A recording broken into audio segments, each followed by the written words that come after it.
Hello and welcome to the Austin Parry Show. I'm your host, Austin Parry. This is episode 5, recorded live and posted same day, which is today, Sunday, April 11th, 2021. If you're watching this video on YouTube, please give this video a like. Please comment on this video, let me know what you think about it. Give me some criticism, I welcome that. Please share this video. Please text message or email this video to your friends and family. Please subscribe to my channel if you're watching on YouTube and hit the notification bell. I'm also backing this video up on 2 other platforms besides YouTube. I will be posting this video on Rumble and on BitChute. And also please visit my website, which is austinparry.org, P-A-R-R-Y. And also you can visit my second website, which is austinparryart.com. And also, I'm not part of the ruling class, banking cartels. I'm not one of these evil corporation, big tech company minions. I'm not involved in monopolistic hedge funds or nefarious insider trading. I'm not rich. I'm just a regular working class man who cares about his country and the world. I care and love for everybody because that's what Jesus wants me to do. If you would like to support me financially so I can continue to bring you news and information, then please leave me a donation via PayPal. My email address is austin.parry@gmail.com, and once again, that's P-A-R-R-Y. Also, another thing I wanted to touch on is a lot of people want to know, why did I start a podcast? Tonight, Sunday, April 11th, 2021, tonight is episode 5. I started 5 days ago. I put out a video every single day. I plan on continuing to put out at least one video every single day. I wrote a little bit about why I started the podcast. I want to read it to you. I started this podcast because this is a way for me to contribute towards making the world a better place by collecting a tribe of like-minded people and helping them to reach a higher state of enlightenment. I do a lot of research every day. I read a lot of news articles. I read Wikipedia a lot.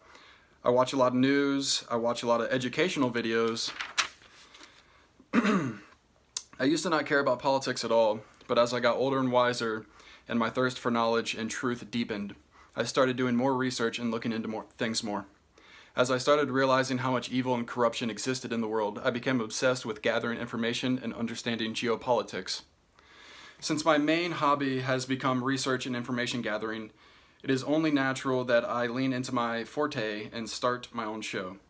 Also, I have a flair for the camera since I was already on my high school morning show production, where I was told that I have a likable camera presence. I also am an artist. I create paintings and illustrations, so it was only a matter of time before I started making more videos and more to increase the influence of my brand.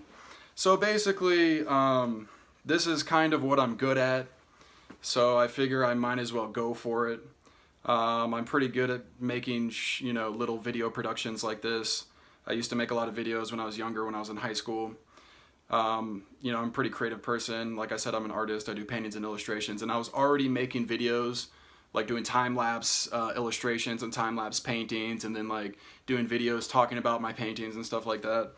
And like I said, I do a lot of research on a daily basis. I do a lot of information gathering. I watch a lot of videos. It was probably about like 2 years ago I just started really becoming obsessed with just watching the news a lot and reading a lot online. And just learning about things I want to learn about, like, you can go to college and get a doctorate degree and just, research and learn about the topics that your professors tell you to learn about. Or you can just, independently just learn about things that you want to learn about just by researching them on your own. Just do your own research, folks. So that's what I wanted to cover about that.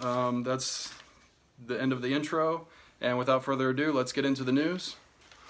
I do have several articles that I printed up here. I've got a few I want to talk about.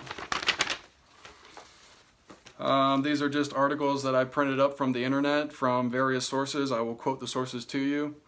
And I want to talk to you about them, so let's go ahead and analyze this and get into it. First article is from www.france24.com. Brazil building new giant Christ statue taller than Rio's. Wow, that's pretty cool. Look at the picture of this thing. Document shot here. Big old Jesus statue that they're building in a different location in Brazil, not in Rio de Janeiro. That one is still there.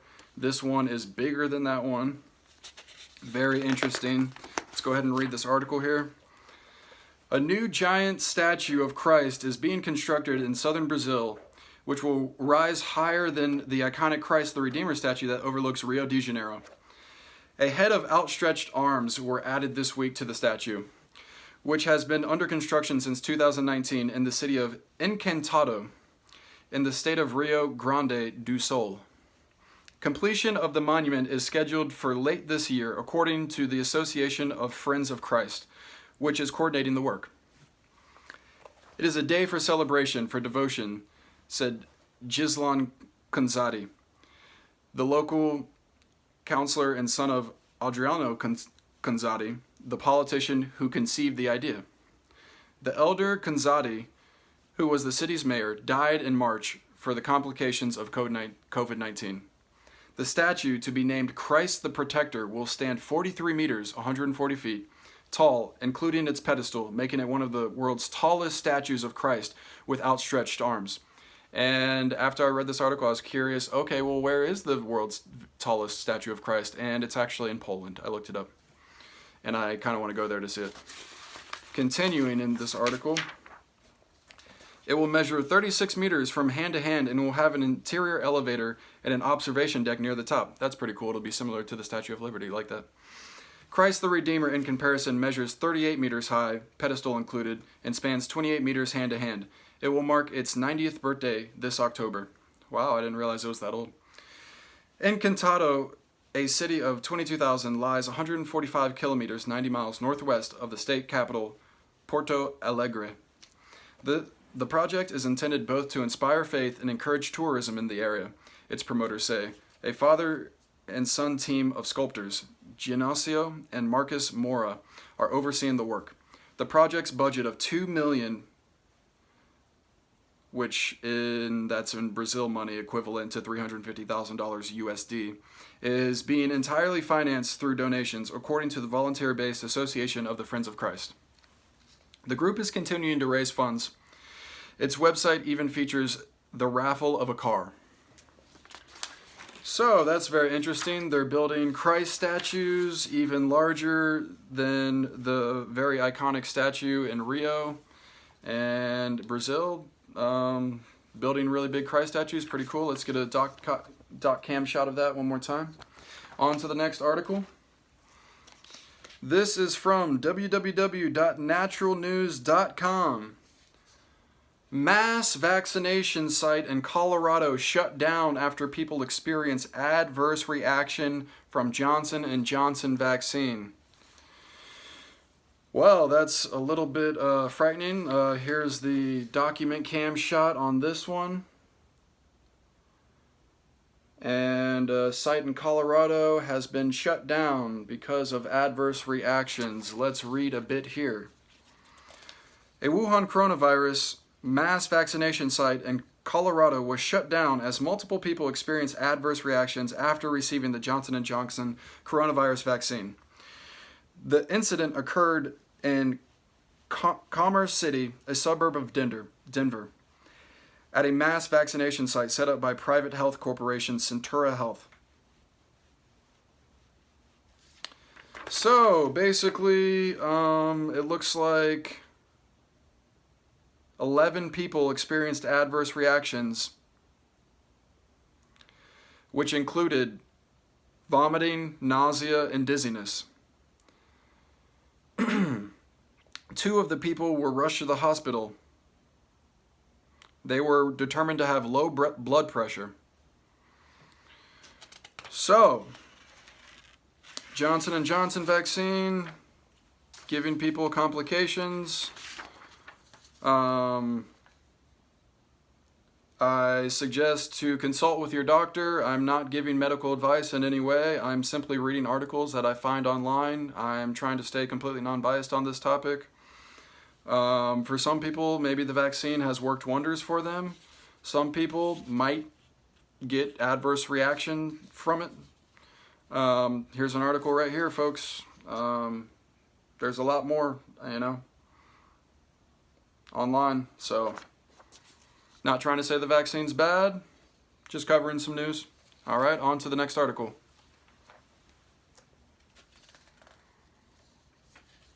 So, this is less of an article and more of just a information that I'd like to share with you guys. This is from Wikipedia.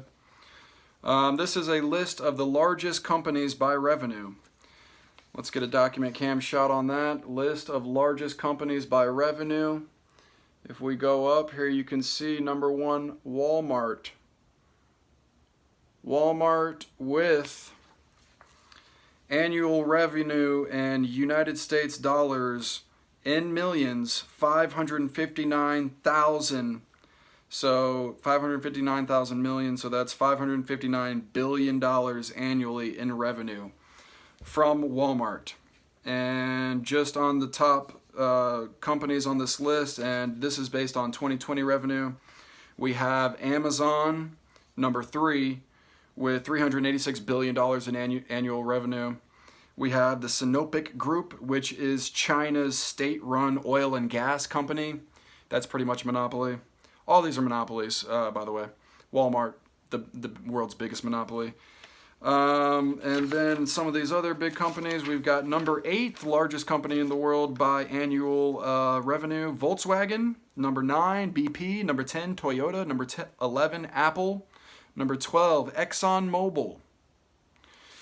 So, interesting stuff. I like to study this kind of information because, as you can see by the next list that I'm about to show you, some of the companies, some of these corporations on this list, largest companies by annual revenue, Walmart being the largest with over $500 billion in annual revenue. Some of these companies are larger than entire countries' GDP, gross domestic product. Some of these annual revenues of these companies are literally larger than a lot of countries' entire GDP. And so after we have the largest company by annual revenue list, let's move on to a second list that I printed up, which is in relation to that first list. And this comes from wikipedia.com as well. And this is list of countries by GDP nominal. And this is printed up from Wikipedia. Go and check it. Here we have United States, number 1. Not sure if you can see that. There you go. China, number 2. GDP, gross domestic product, which is a combination of the value of all of the goods and services and everything in that country. Let's read what GDP exactly means here. Gross domestic product is the market value of all financial goods and services from a nation in a given year. Countries are sorted by nominal GDP estimates from financial and statistic institutions and are calculated at market or governmental official exchange rates. So basically the value of all the market value of goods and services. So basically everything in that country, that's what it's worth. The entire country, like that's what it's worth, the GDP. So we've got number 1, United States, 22 trillion? Yeah. 22 trillion. Wow. There it is. United States, 22 trillion. You can see that right there. Number 2, China. 16 trillion. Over 16 trillion.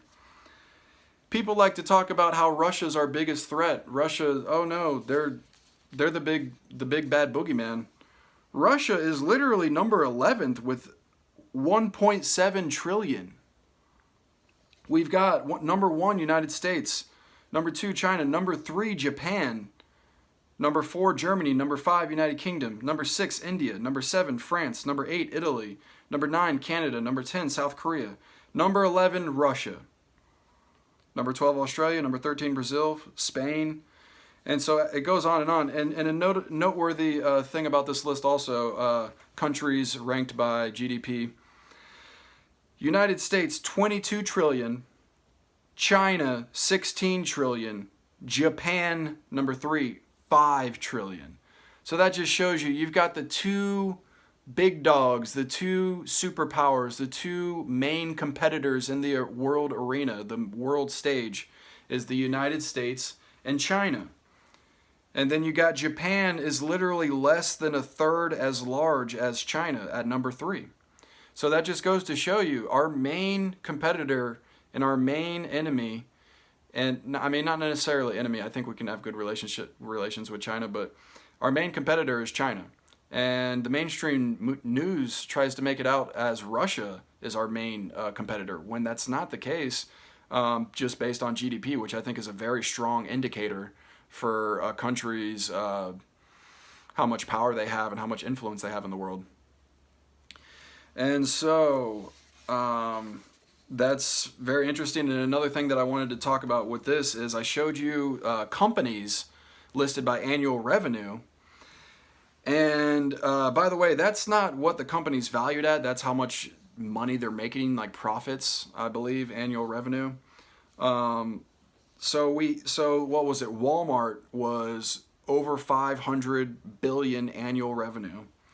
So countries, if we go down here, so Belgium, $578 billion annual GDP for 2020. Thailand, $538 billion. So Walmart's annual revenue is equivalent to like Belgium or Thailand's annual GDP. I mean, it's bigger than Ireland's annual GDP, which is $476 billion.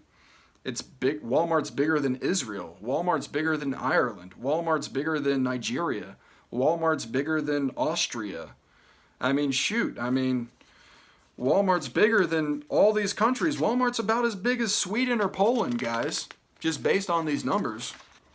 I mean, how big are we going to let them get? I mean, is that not considered a monopoly? They're taking over. I mean, Walmart is the size of Poland or Sweden, just financially speaking. Food for thought, soup for the brain. On to the next article or bit of information that I have for you. All right, now we're getting into the fun stuff. I got some fire articles for you guys. All right, this is from www.inceptivemind.com. Prosthesis. I think that's how you say it. Prosthesis. The world's first purpose-built off-road racing mech. Mech is short for mechanized suit or mechanical suit. Mech suit. That's the common phrase. Prosthesis, the world's first purpose-built off-road racing mech. And let's get a dot cam shot on this. Look at this contraption, folks. Look at this exoskeleton. Look at this mechanical suit. Look at this precursor to an Iron Man suit that's real life, that's built to be a running racing machine. You could plow through some trees in this thing. Just probably knock over some large trees. You could probably knock over some cars with this thing. You got to look up the video. It's Prosthesis is the name of the machine, and I encourage you to look up the videos of this thing. Basically, you get strapped into it, and it can like run really fast. It's kind of like the Avatar mechanical suit. It's very interesting. Let's read a little bit here. 14 years ago, a bold, giantly dreaming team, Furion Exobionics, decided to build the world's largest exoskeleton. The idea eventually becomes the world's largest four-legged man-led mech suit. The firm Furion Exobionics wants you to pilot in a global race of giant exoskeletons, so they are now preparing to pioneer an entirely new sport of mech racing. Created by Jonathan Tiplett, the Prosthesis robot weighs just over 4 tons and is 4 meters high and 5 meters wide. The so-called mech robots that are meant to be used in racing do not themselves have any intelligence, but are completely controlled by a single person sitting inside the robots exclusively with his limbs.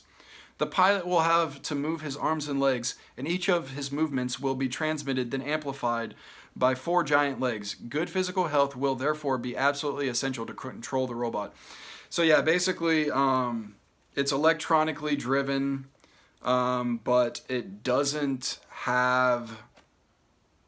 It's basically just amplifying your movements of your arms and legs. So like, if it's harder to take a step because of like whether it's soft sand or whether or not you're like you know, pushing some rocks out of the way or something, you're gonna feel that because it's gonna be transferred to your arms and legs. It's like a special way that they built how you're piloting this machine and how you're strapped in with your arms and legs. So like if you're like picking something up, well, it doesn't have arms, it just has 4 legs, I guess. But basically, like, it has like little front bumper things, and if you like push up against something, you're gonna feel it's harder for the legs to move, like, so that's gonna transfer onto your legs. So it's you have a like better feel for as you're piloting this mechanical suit. Very interesting. And let's get another picture of this. I think I have another image to show you. Nope, that was the only one I had. Let's get another dot cam shot on that one. Prosthesis is a mech suit that they built. Look at that thing, 4 legs, and it goes pretty fast. And look up the video online, very interesting. Next article. 13-foot tall Korean mech suit aims to assist with Fukushima cleanup. This is from newatlas.com. Let's get a dot cam shot on this. 13-foot tall mechanized suit. Look at that, folks. This is real life. This isn't a sci-fi movie. Do the research and look up the video on this one for sure, because this is so cool. When I first saw this video, I was pretty amazed. A Moldovan American master designer and Korean robotics company have teamed up to build a giant 13-foot tall walking mech suit robot that looks like it just landed off the set of Avatar. Yeah, it looks just like the robot machine in Avatar. It's crazy. With a fully articulating arms that mimic the pilot's movements, there is more than a touch of the Jaeger robots from Pacific Rim in there too. Yeah, it kind of looks like that too. You probably don't know Vitaly Bergerov's name. I do, actually. I follow him on Instagram. He's a great digital artist. He designed all of like the different robotic suits for the movie Alita. Very famous artist, Vitaly Bulgarov. But you're almost certain to see his work. You're almost certain to have seen his work before. His highly technical, futuristic robot designs have been a key part of the recent Terminator, RoboCop, and Transformer movies. Yeah, he's super Hollywood. As well as StarCraft and the World of Warcraft games. Super high quality artist though. Seriously, look him up. Vitaly Bulgarov. VITALYBULGAROV. Search him on Instagram if you want to just like look at some super high quality digital art and like futuristic cyberpunk genre, like digital sculpting. Really cool stuff. Now working with a newly formed company called Korea Future Technology, he's bringing one of his eye-popping designs into real life. Method 1 is a gigantic mech suit standing 13 feet tall.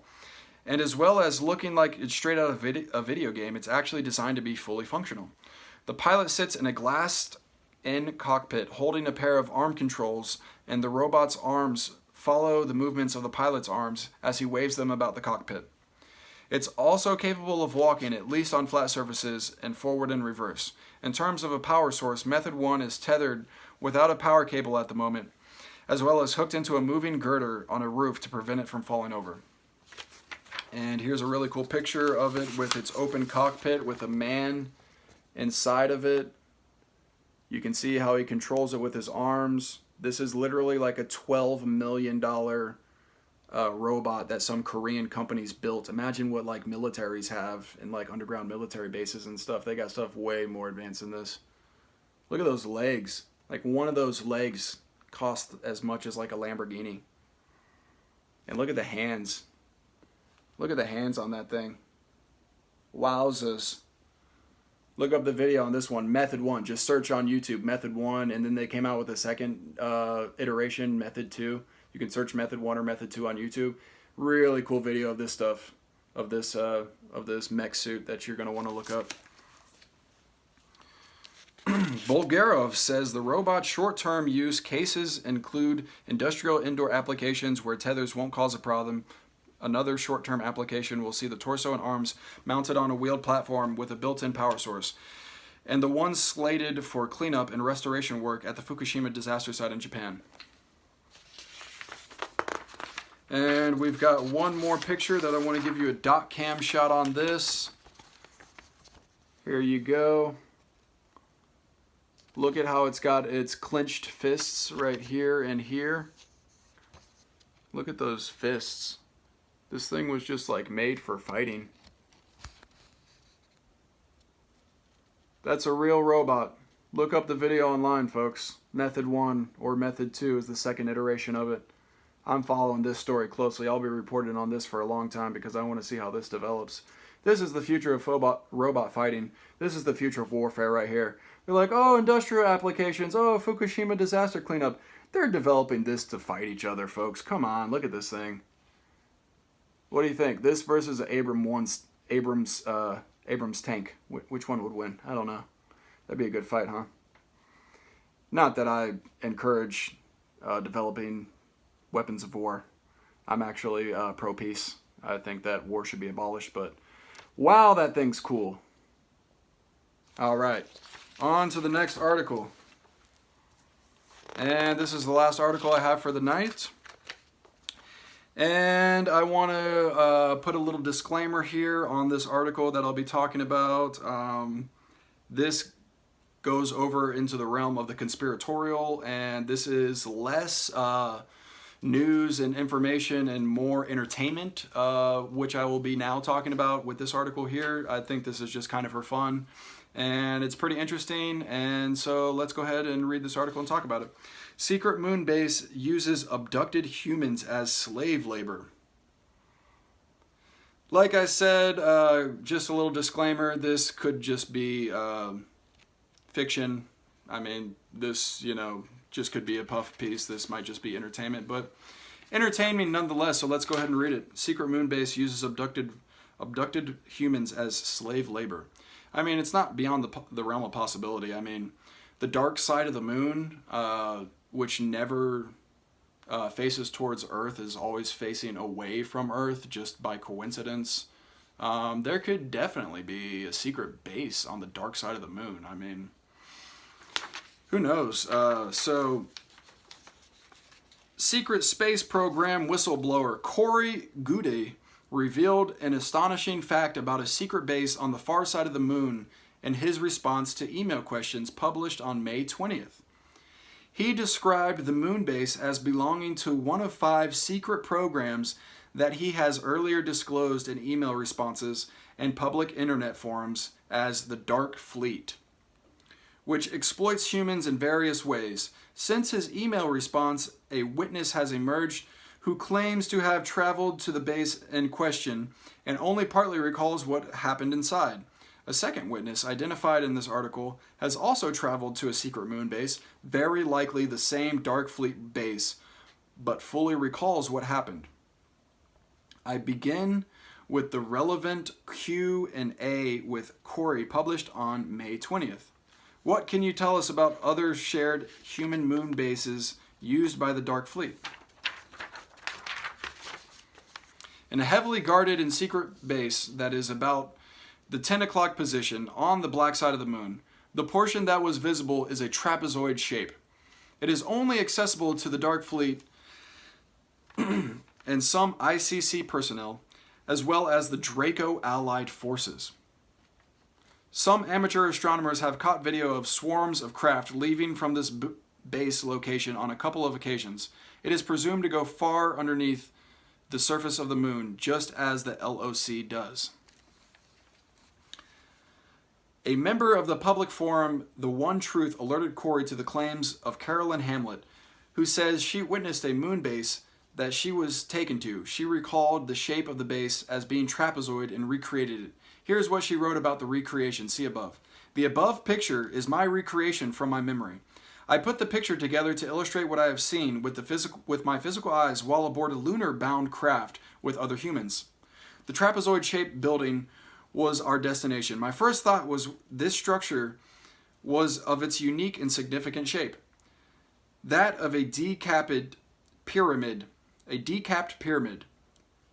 And how much in architecture it reminded me of the Pentagon, as I see in aerial photographs. Therefore, I chose a portion of an aerial photograph of the Pentagon to best illustrate the architecture of the actual building I saw on the moon. The rendition I have created is very much like the view I had as the craft I was in making its approach. However, the actual building on the lunar surface does not have an inner courtyard. Wow. So this picture is the recreation of this woman who says she was taken to a secret moon base. This picture is an artist's interpretation of the woman who actually witnessed the moon base with her own eyes and described it to the artist, who made a digital recreation of what the woman saw as she was on a craft approaching the moon base. This is what she saw. This is what it looked like. Far out, man.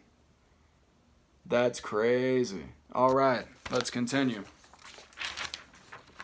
Corey was surprised to see the reaction and wrote, "This is amazing. This is extremely similar to how the Dark Fleet base actually looks." In an earlier post on the same forum, he said that very few had seen the base before and little was known about what was occurring inside. There is almost zero information on the layout and details of that base. It is some information that would be very useful.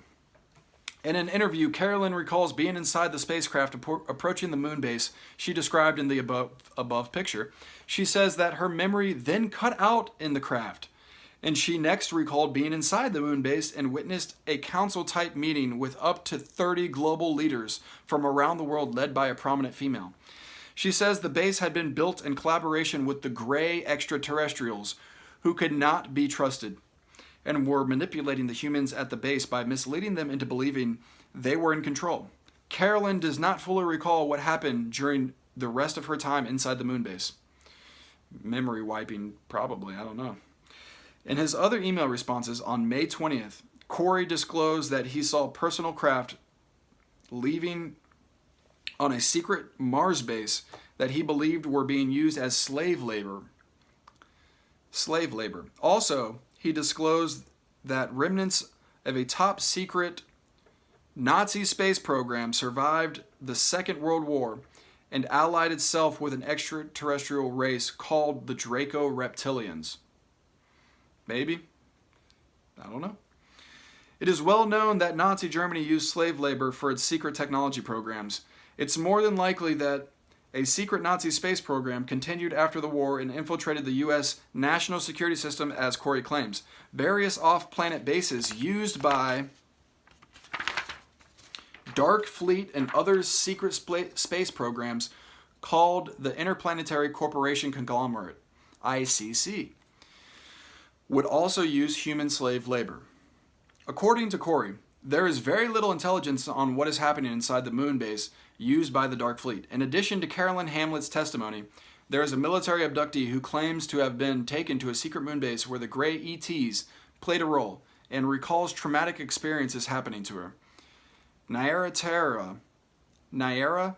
Tierra Isley is a former U.S. Air Force radar tracking operator who was forcibly recruited into a covert program when she witnessed a UFO while performing her official Air Force duties when she traveled with other USAF personnel to an assignment at the Tonov test range in 1980.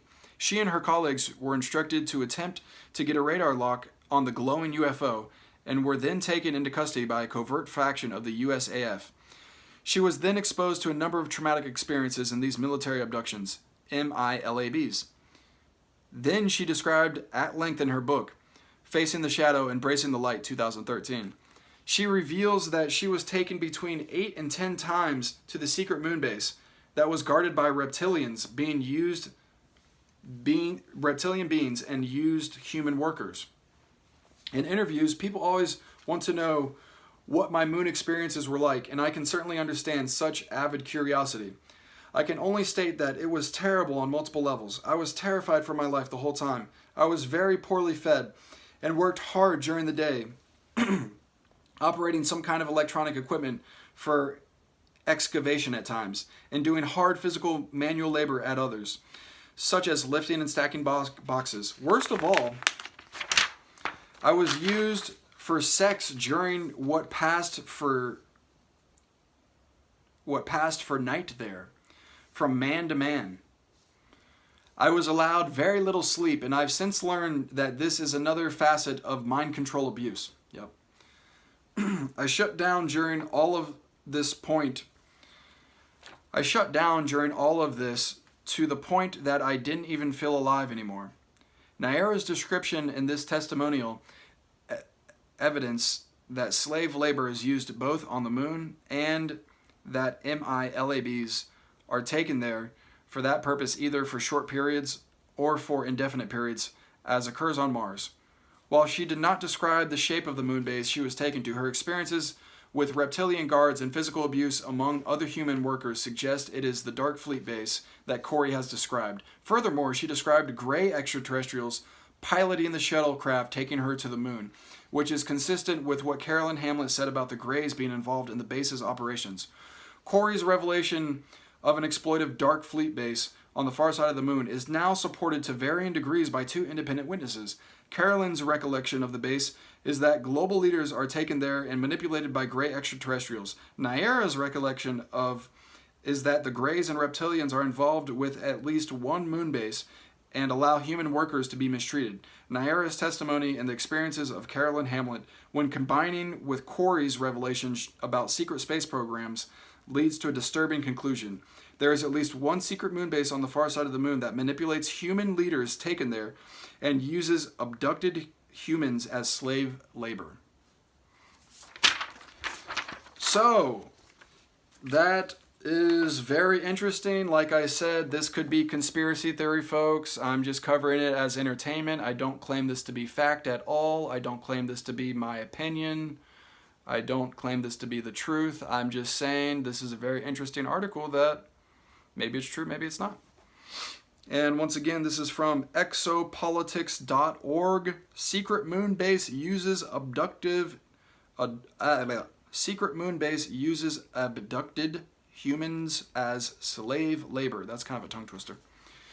.cam shot one more time for you right here, folks. There you go. There's the website. That's the source.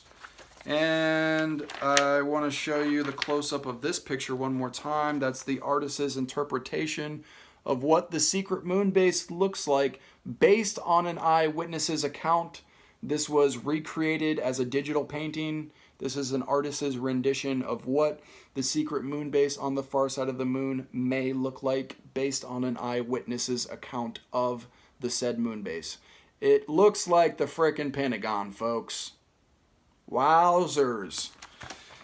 And that is my show. That's all my articles that I have to talk about. Episode 5 in the books. I'm going to keep grinding. I'm going to keep going. I love you all so much.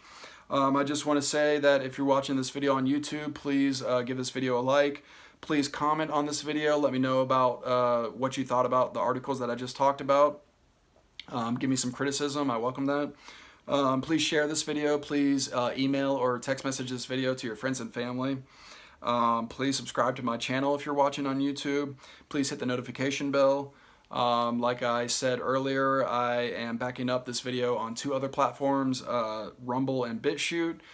So you can also watch me on there, just in case I get banned, just in case I get the ban hammer, as they say, because I am talking about stuff that maybe some people might not want me to talk about. I don't know. I feel like I'm being pretty PC and pretty moderate, and you know, I feel like I'm not being very bad on here, so hopefully I won't get banned, but I don't know. I'm kind of scared. I feel like I might get banned because so many people are getting banned for no reason. But anyways, so I'm also on Rumble and BitChute, just in case. You never know what'll happen.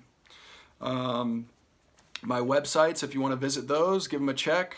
See what my website looks like. Check it out. It is austinparry.org. That's Parry. Or my second website, austinparryart.com. And also, please leave me a donation to support my content so that I can continue to bring you videos. And this is just the beginning. Like I said, it's only episode 5. The production quality is only going to go up on the Austin Parry Show, where we talk about politics, culture, current event, and news. And so basically by episode like 100, the show's going to be really, really good. I'm going to have probably a lot more digital effects added to the show. I'm going to have a lot more really good guests. I might have different camera angles. I might have even like a little studio booth built by then that I plan on building. By episode 1000, I mean, this show's going to be Joe Rogan status. I mean, and that's another thing I wanted to talk about also is that basically this show I am modeling off of Joe Rogan, Tim Pool, and Alex Jones.